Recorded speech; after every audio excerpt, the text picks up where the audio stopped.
प्रगल्भ असं मार्गदर्शन आम्हाला मिळालं. तुमचा शिक्षण, उद्योग आणि रिसर्च या तिन्ही क्षेत्रामधला प्रचंड अनुभव तुम्ही अभिव्यक्तीच्या माध्यमातून विदर्भातील विद्यार्थी, पालक, शिक्षक वर्ग आणि शैक्षणिक क्षेत्रामध्ये काम करणाऱ्या तशाच सामाजिक क्षेत्रामध्ये काम करणाऱ्या सर्व प्रेक्षकांपर्यंत पोहोचवलात. नवीन शैक्षणिक धोरण व कोरोनामुळे निर्माण झालेलं करिअर या संदर्भातली आव्हाने अतिशय प्रगल्भपणे तुम्ही मांडलीत आणि अतिशय आव्हानात्मक असं स्थिती असतानाही त्याला हिमतीने पुढे कसं जायचं याबद्दल जे तुम्ही आम्हाला मार्गदर्शन केलं त्याबद्दल आम्ही तुमचे उपकृत आहोत. ग्रामीण, शहरी आणि गरीब श्रीमंत हा भेदाभेद सोडून क्रिएटिव्ह, इनोव्हेटिव्ह आणि सोशल विद्यार्थ्यांना सेल्फ डिस्कव्हरी करून नवीन करिअर निर्माण करण्यामध्ये, उद्योगामध्ये आणि थॉट लिडरशिप डेव्हलप करण्यामध्ये एक काय होऊ शकतं हा आशावाद तुम्ही जागवलात. 21व्या शतकात येऊन ठेपलेले आपण एका अर्थाने ज्ञानाच्या विस्फोटाच्या या जगामध्ये आहोत असं मला वाटतं. कारण तंत्रज्ञानाच्या या क्षेत्रामध्ये थक्क करणारं सगळं काही तुम्ही सुद्धा दाखवलं आणि आम्ही एक्सपिरियन्स सगळे लोक करतोच आहोत. ई क्रांतीवरून आज सर्व लोक यम क्रांतीकडे म्हणजे मोबाईल क्रांतीकडे वाटचाल करत आहे. सगळं काही हाताच्या पामवर आलेलं आहे. मला असं वाटतं की जागतिकीकरण आणि खुल्या अर्थव्यवस्थेमध्ये रोजगाराचे स्वरूप पूर्ण बदलून गेलेले आहे आणि आजचा हा जमाना हा कोर कॉम्पिटन्सचा आलेला आहे. तुम्ही सांगितलंच आहे की ज्याच्याकडे कोर कॉम्पिटन्स असेल तो पुढे जाईल आणि धोक्याची घंटा पण तुम्ही सगळ्यांना सांगितली की आताच जागा व्हावं लागेल. आधुनिक संशोधनाच्या बद्दल तुम्ही बोलताना म्हटलं की मल्टिपल इंटेलिजन्सची संकल्पना आता पुढे येत आली आहे. म्हणजे मल्टीटास्किंग म्हणा किंवा विविध विषयांमध्ये प्रारंगत होणं म्हणा आणि त्याला धरूनच ही जी नवीन शिक्षण धोरण आलेलं आहे जे 34 वर्षानंतर आलेलं आहे, मला वाटतं त्याच्यामध्ये विद्यार्थी ज्ञानार्थी व्हावेत, केवळ परीक्षार्थी राहू नयेत असं याचा उद्देश असावा मुळात. आणि जागतिकीकरणाचं आपण एक ग्लोबल विलेज रियालिटी मध्ये जगतोय.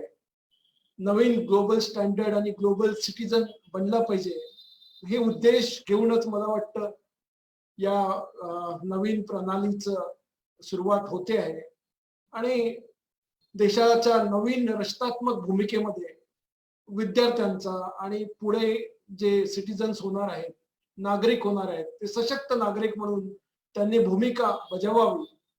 मला वाटते हा व्यापक विचार या शैक्षणिक धोरणामध्ये दिसतोय. तुम्ही अतिशय छान सांगितलं की होका आणि ओका असं एक जे आजपर्यंतची जी स्थिती होती त्याला आणि अपेक्षित गाईडवर मार्क मिळवून पास होणे, याच्या पल्याड सर्टिफिकेट मिळवणे, या सगळ्या जी पूर्ण अशी जी रचना होती त्याला एक ह्या धोरणाला गदागदा हलवणार हे धोरण आहे असं मला वाटतं. इंडस्ट्री 4.0 पर्यंत तुम्ही अतिशय छान बोललात. तुम्ही म्हटलं की 75 वर्ष लागलीत आणि 3 पिढ्या उलटल्या आणि मग पोकेमॉन गो सारखं अगदी 3 वीक मध्ये म्हणजे स्पीडच्या संदर्भात मध्ये तुम्ही बोललात. मला वाटतं की स्पीड आणि स्केल या दोन गोष्टी आणि त्याच्यासोबतच स्किल जर असेल तरच पुढे करिअर मुलं घडवू शकतील. अतिशय सुंदर असे तुमचे विचार आमच्यापर्यंत पोहोचले. आता स्वतंत्र विचार त्या सोबतच अनुभव सिद्ध पद्धतीने ज्ञान ग्रहण करणे आणि त्यातून आत्मनिर्भर भारत तयार करणे, मला वाटतं हीच संकल्पना आहे. आणि कुठेतरी मी वाचलंय की ते make in India, startup India मध्ये खऱ्या अर्थाने वेग जेव्हा पकडले जातील जेव्हा आपले लोक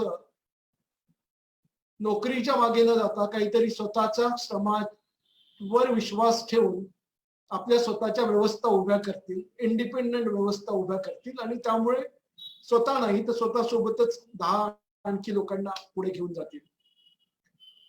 एका याच्यामध्ये लाईट बट टाईट असं याचं वर्णन केलेलं आहे या संपूर्ण याचं, म्हणजे अतिशय light but at the same time तुम्हाला ते प्रेरित करेल की पुढे जाऊन हे धोरण नोकरी शोधणाऱ्या मागणाऱ्यांपेक्षा नोकरी तयार करणाऱ्या लोकांचं व्हावं. स्वयंप्रेरित उद्योजक निर्माण व्हावेत.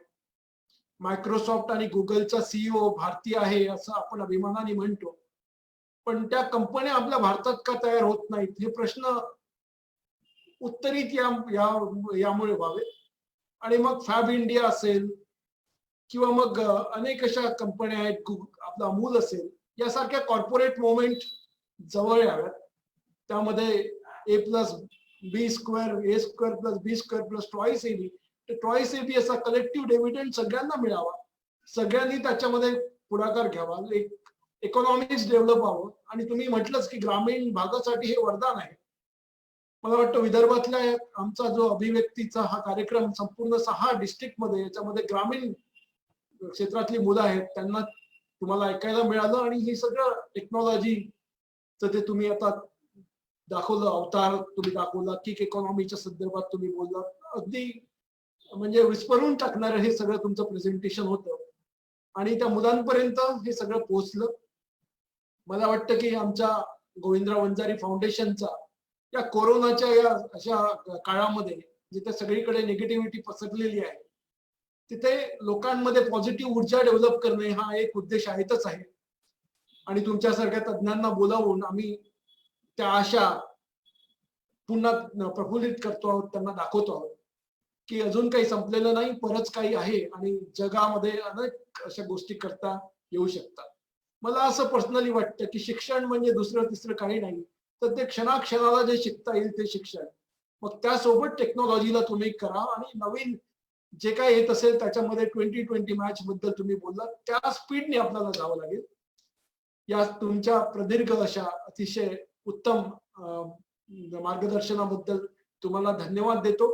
तुम्ही अतिशय तुमचा अमूल्य वेळ दिलात. आज पण आपण एका टेक्निकल डिफिकल्टीमध्ये अटकलो आणि हा वेळ झाला, तरी पण तुम्ही आलात आणि आमच्या सगळ्या लोकांचं, त्यामुळे आम्हाला एक वाटत होतं की सगळ्यांपर्यंत हा प्रोग्राम पोहोचेल का नाही, पण गणपतीच्या कृपेने हा सगळ्यांपर्यंत पोहोचला.